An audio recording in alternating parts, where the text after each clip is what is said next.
올해 8월 12일에 양구 종합체육관에서 농구 경기가 열렸습니다. 중학생 챔피언십 농구 경기들, 이제 선수 친구들이 농구를 하는 거죠. 그 중에 12일에는 준결승이 열렸습니다. 준결승이 열렸는데 그 2쿼터, 농구는 4쿼터잖아요. 1쿼터, 2쿼터, 4쿼터로 하는데 2쿼터에 사건이 하나 생겼습니다. 리바운드 혹시 아시나요? 리바운드. 슛을 딱 쏘면 다 들어가지 않잖아요. 튕겨 나오거든요. 그 튕겨 나오는 거를 잡는 사람이 이제 내공이 되는 거예요. 얼마나 치열하겠어요. 같이 막 그 떨어지는 공 잡으려고 몸싸움도 하고 막 그런단 말이에요. 리바운드 하는 상황에서 두 친구가 몸싸움이 있었습니다. 몸싸움을 하고 리바운드를 했는데 그 리바운드를 하지 못한 친구가 화가 났습니다. 그래서 얼굴을 쳤습니다. 주먹으로. 맞은 친구가 안화가 골절이 됐습니다. 이 영상이 전국의 SNS에 퍼지기 시작했습니다. 수많은 사람들이 저런 애는 농구를 못하게 해야 된다고 수많은 사람들이 정말 비난을 했습니다. 주먹으로 치자 심판은 당연히 휘슬을 불렀고 그 친구를 퇴장시켰습니다. 그러니까 그 친구는 자기는 억울하다고 이렇게 제스처를 취합니다. 퇴장을 시켰습니다. 그것을 보던 감독이 항의를 합니다. 심판에게 너무한 거 아니냐 항의를 합니다. 항의를 하다가 이 감독도 화가 났습니다.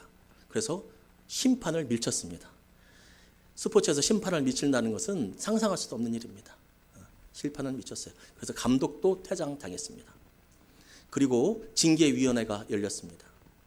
어린 아이 때린 친구는 3년 6개월 선수 자격 금지가 됐습니다. 중학생 거의 선수 못한다고 봐야겠죠. 감독은 2년 동안 자격 정지를 먹었습니다. 2년 동안.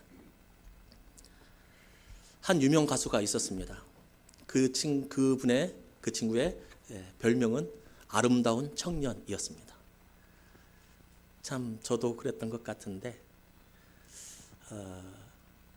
그 청년이 그 친구가 그 가수가 얼마나 아름다웠냐면 저도 그 예화도 쓰고 그랬는데 공연 올라가기 전에 스태프들하고 모여서 기도를 합니다. 하나님 우리가 잘 해서 하나님 영광 드러나게 해달라고 기도를 합니다. 모든 기독교 청년들, 기독교 학생들, 어른들까지도 자부심이 있었습니다. 그분은 미국 시민권을 획득할 수 있었던 사람이었습니다. 그래서 사람들은 기자가 그에게 질문합니다. 군대 문제 어떻게 할 거냐고. 군대 가야죠. 군대 가야죠. 역시 아름다운 청년이라고 사람들은 생각했습니다. 2002년 그는 미국 시민권을 획득했고 군대는 면제를 받고 군대를 가지 않았습니다. 외국에서 공항으로 들어올 때 법무부에서 입국 금지 처분을 내렸습니다. 사람들이 마음이 싸늘해진 것은 그의 한마디 군대 가야죠. 군대 가야죠. 이 말과 일치가 되지 않았던 그의 행동입니다. 그는 말합니다. 정말 큰 인생에 있어서 실수를 했다고. 한순간 실수 때문에 이렇게 인생이 끝날 수도 있구나라고 하는 사실을 알았다고. 그 친구는 인터뷰에서 그렇게 고백을 하고 지금까지도 한국에 들어오고 싶은데 23년이 지난 지금까지도 들어오지 못하고 있습니다. 여러 가지 법정 소송을 하고 있는 진행 중에 있죠. 사람은 누구나 실수합니다.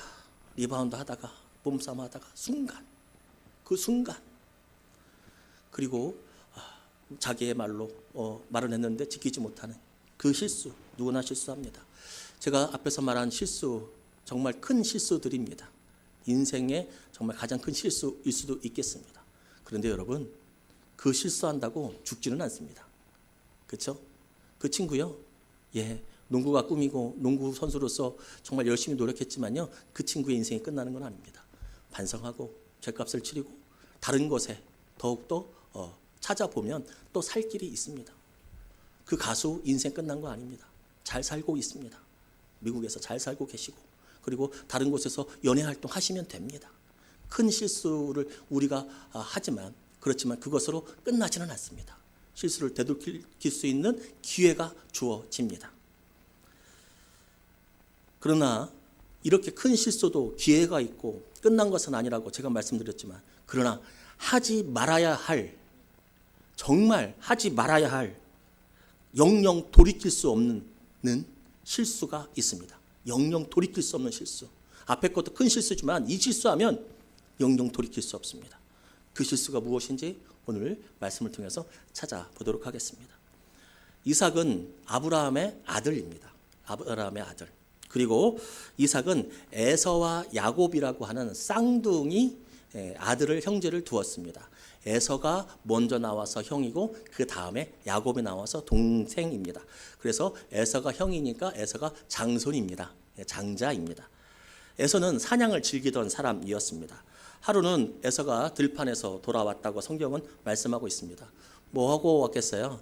사냥하고 왔겠죠. 아마도 사냥을 했을 건데 갔다 오니 배가 고팠습니다. 배가 고팠는데 마침 그때 동생 야곱이 죽을 끓이고 있었습니다. 죽을 끓이고 있었어요. 그것을 보고서 공동번역에 보니까 에서가 야곱에게 이렇게 말합니다. 배고파 죽겠다. 붉은 죽 좀 먹자. 이렇게 번역했습니다. 그래서 그 질문에 야곱이 장자의 상속권을 나에게 팔면 주겠다. 그러니까 배고파 죽겠다, 죽 좀 먹자라고 했는데 야곱이 뭐라고 했냐면 장자의 상속권을 나에게 팔면 내가 이 죽을 주겠다라고 말합니다. 그렇게 하는데 에서가 뭐라고 대답하냐면 에서는 이렇게 대답합니다. 32절 말씀.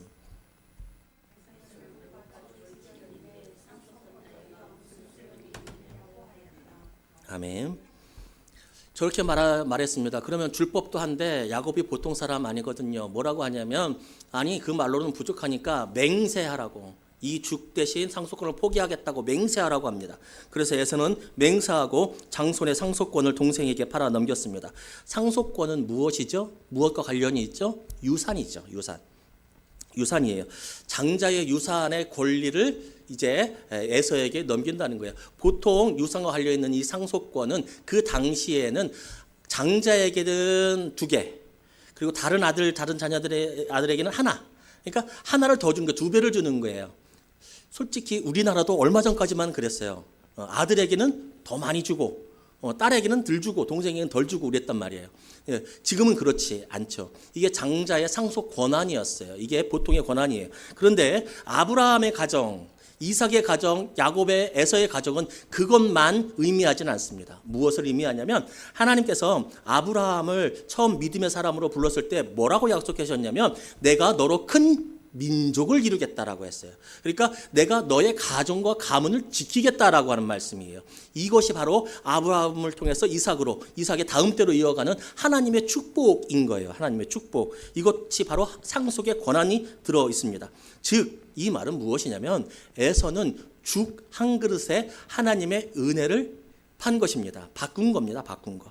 죽 한 그릇의 은혜를 판 거죠. 반대로 야곱은 죽 한 그릇의 은혜를 얻게 된 거죠. 그런데 야곱이 그렇게 하나님의 은혜를 얻었다고 해서 야곱이 좋은 사람은 아닙니다. 의인은 아닙니다. 비윤리적인 사람입니다. 형제끼리 그럴 수는 없습니다. 남한테도 그러면 안 되지만 더군다나 형제끼리 그럴 수는 없습니다. 만약에 밖에서 열심히 축구하다가 열심히 운동하다가 아니면 열심히 일하다가 딱 들어왔는데 동생이 라면 끓이고 있어.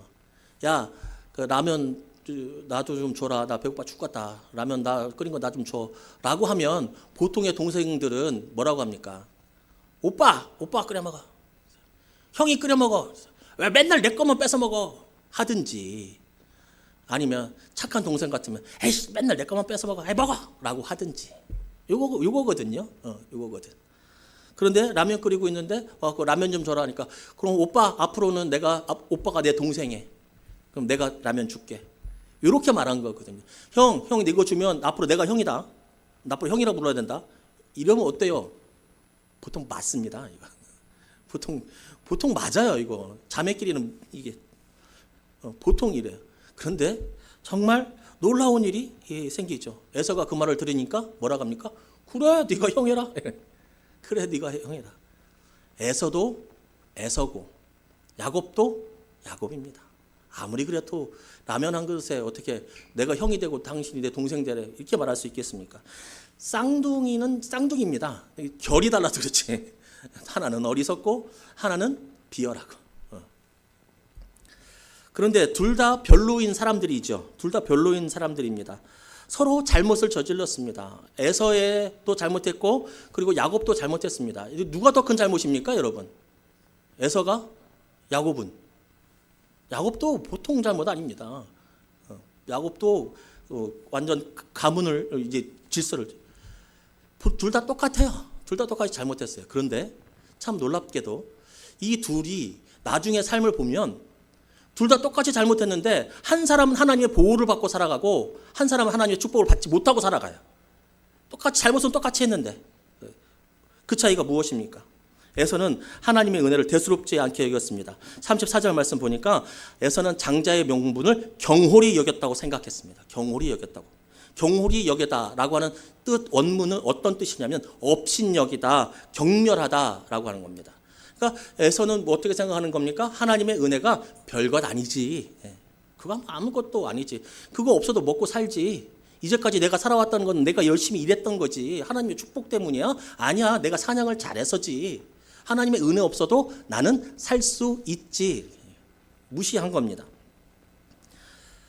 그래서 그는 하나님의 은혜를 죽한글에 팔 수 있었던 거죠. 그리고 야곱은 얄밉고 비윤리적입니다. 그러나 그는 하나님 두려운 줄은 알고 있었습니다. 하나님 두려운 줄은 알고 있었습니다.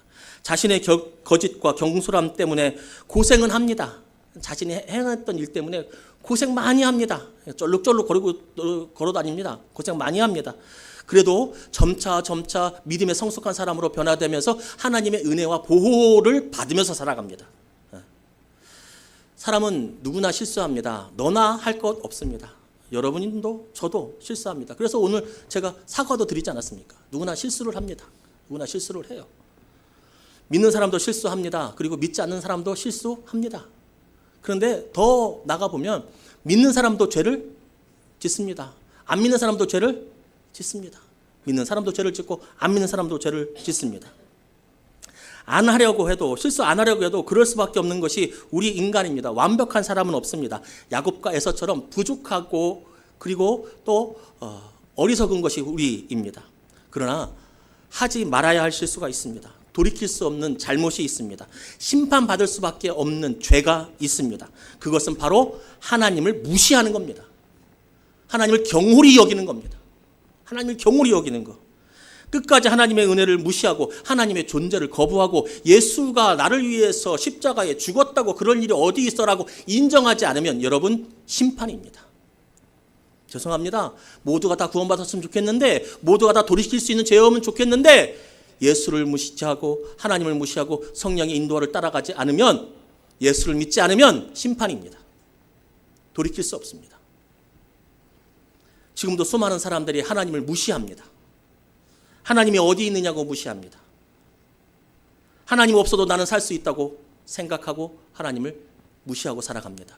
하나님이 도운 거냐고 아니라고 내가 했다고 하나님 은혜라고 아니라고 내가 열심히 해서 이 자리에 있노라고 그리고 앞으로도 나는 내 힘으로 살아갈 수 있다고 그렇게 생각하며 살아갑니다. 지금 배고파 죽겠는데 무슨 교회냐고 죽이나 먹자고 먹고 살기에 바빠 죽겠는데 무슨 예배냐고 주일날 일하면 따블인데 매출이 따블인데 무슨 교회냐고 지금은 일할 때지 교회 갈 때가 아니라고 하나님 찾을 때가 아니라고 지금은 내가 열심히 할 때지 기도에 시간을 뺏길 때가 아니라고 더 벌어야지 노후를 준비해야지 내가 한 거지 무슨 감사냐고 그렇게 하나님을 무시하고 살아갑니다. 십자가의 사랑이 어디 있냐고 예수는 한 명의 성인일 뿐이지 어떻게 그때의 십자가의 은혜가 나한테 지금까지 오냐고 하나님의 은혜와 사랑을 무시하며 살아갑니다. 그러나 기억하십시오. 하나님을 무시하면 죽습니다. 심판입니다. 에서는 밥그릇밖에 못 봅니다. 저거 먹고 배부르고 등 따시면 됩니다. 그러면 살 수 있을 거라고 생각합니다. 많은 사람들도 유고면 되겠다고 내가 열심히 일해서 살 수 있다고 이 밥그릇만 봅니다. 이 밥그릇 뒤에 있는 하나님의 은혜와 하나님의 존재를 보지 못합니다.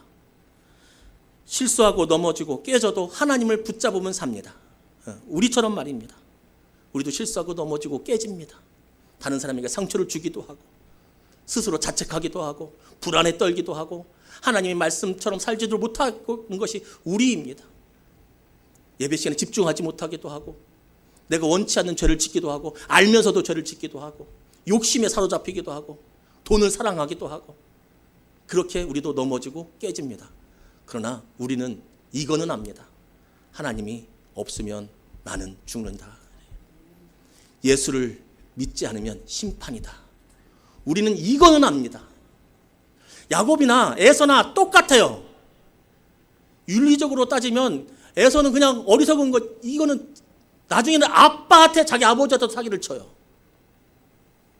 그러나 야곱이 하나님의 은혜를 체험할 수 있었던 것은 늘 실수하지만 하나님이 계시다는 것을 늘 붙잡았기 때문입니다. 늘 붙잡았기 때문입니다. 지금 당장 필요한 돈에 여러분 마음을 빼앗기지 마시기 바랍니다. 지금 놓치면 후회할 것 같아. 이거를 후회할 것 같아. 사람에게 직장에 취미에 재미에 성질에 내 성질에도 하나님을 무시해서는 안 됩니다. 취미 좋습니다. 돈 좋습니다. 직장 좋습니다. 내 성격 좋습니다. 그런데 이것 때문에 하나님을 등한시 여기는 그 순간 우리는 인생의 가장 큰 위기에 처해 있는 것을 기억해야 합니다. 돈이 많았을 때, 돈이 없을 때 이때가 위기가 아니라 그것 때문에 하나님이 무시될 때, 그것 때문에 하나님 무시될 때, 밥그릇에 마음을 빼앗기면 정작 큰 은혜를 못 누리며 살아가는 에서처럼 됩니다.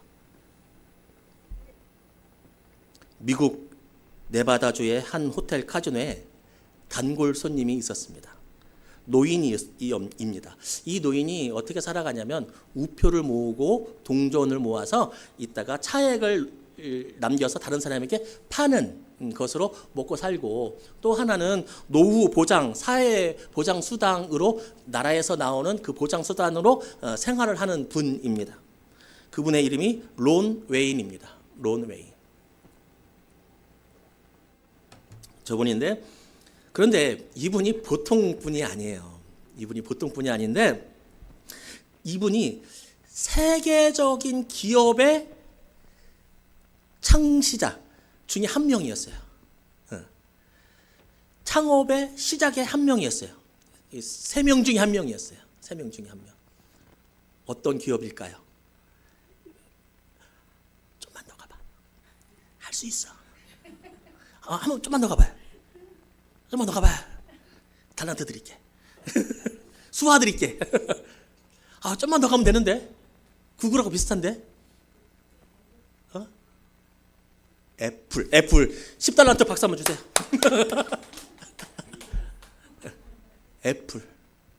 애플의 창시자 중에 한 명이었습니다.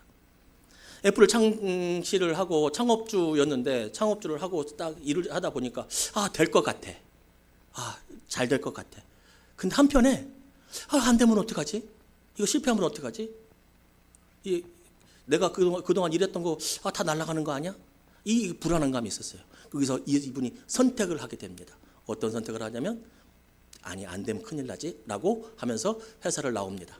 회사를 나올 때 애플 주식 가지고 있었던 자기 주식 10%를 넘겨주고 나옵니다. 그 돈이 얼마였냐면 우리나라 돈으로 112만 원이었습니다. 애플 주식의 10% 주고 나와요. 그럼 그 물가 상승률이 있으니까 한 200만 원이라고 치죠. 한 300만 원이라고 치죠. 좋습니다. 한 5천만 원 그냥 주고 팔았고 나왔다고 칩시다. 그 후에 지금 애플 주식 10% 얼마인 줄 아십니까? 600조입니다. 600조. 600조. 우리나라 1년 예산 600조. 이분은 그때 그 주식을 그렇게 팔고 나오게 된 겁니다. 여러분, 웨인은 어리석은 사람이 아닙니다. 웨인은 어리석은 사람이 아니에요. 얼마나 뛰어난 사람인 줄 아세요? 굉장히 뛰어나고 그 감각이 뛰어난 사람이에요. 그런데도 그는 그런 실수를 합니다. 사람은 누구나 실수합니다. 만약에 그가 애플이 이렇게 잘 될 것 같았으면 나오지 않았을 겁니다. 왜 나왔냐면 불안하니까 나온 겁니다. 지금의 애플을 상상하고 알았다라면 나오지 않았을 겁니다. 여러분 그렇죠? 우리도 마찬가지 아닙니까? 우리가 만약에 지금에서 그때로 돌아간다면 애플 주식 팔겠습니까? 안 팔죠. 왜? 우리는 결과를 알고 있으니까요. 결과를 알고 수 있으니까. 이 론 웨인은 실수할 수 있습니다. 왜냐하면 결과를 모르잖아요. 아무리 뛰어난 사람이라도 사람은 실수하니까요. 그런데 여러분, 론 웨인은 이 실수가 우리가 정말 안타깝잖아요. 이제 우표 팔고 동전 파는데. 그래도 론 웨인은 실수할 수 있는데 우리는 해서는 안 되는 실수가 있습니다. 무엇이냐면 하나님 무시하면 죽는다입니다. 왜? 우리는 이미 결과를 알아요, 몰라요? 알아요. 예수께서 이 땅에 다시 오심을 우리는 알아요. 거기서 우리가 하나님 앞에서 눈물도 한숨도 없는 그곳에서 하나님과 함께 평화로와 의와 희락 기쁨으로 지낼 것을 우리는 알아요. 알아요. 아는데 하나님을 무시해요? 그건 아니죠. 이건 아니죠. 600조가 있는데 120만 원에 팔아요? 이거 아니죠. 그런데 그런 믿음의 사람들이 꽤 있습니다. 그거를 듣고 10년 듣고 20년 들어도 자꾸 하나님을 무시하면서 살아가는 사람, 내가 내 힘으로 됐고 교회를 떠나가는 사람, 그런 사람들이 한두 명 아닙니다. 한두 명 아닙니다. 귀하고 복되신 여러분, 여러분들은 이미 결과를 압니다. 이미 알아요. 하나님 무시하면 안 된다. 에서처럼 하나님 무시하고 살아가면 안 된다. 하나님 은혜 경홀히 여기면 안 된다. 십자가의 은혜 무시하고 살아가면 안 된다. 우리는 이미 압니다. 그러니 여러분, 우리는 부디 하나님 무시하지 말고 하나님을 존귀하게 여기면서 그래서 믿음의 성숙의 지경까지 나아갈 수 있는 우리 모두가 되기를 주님의 이름으로 축복합니다.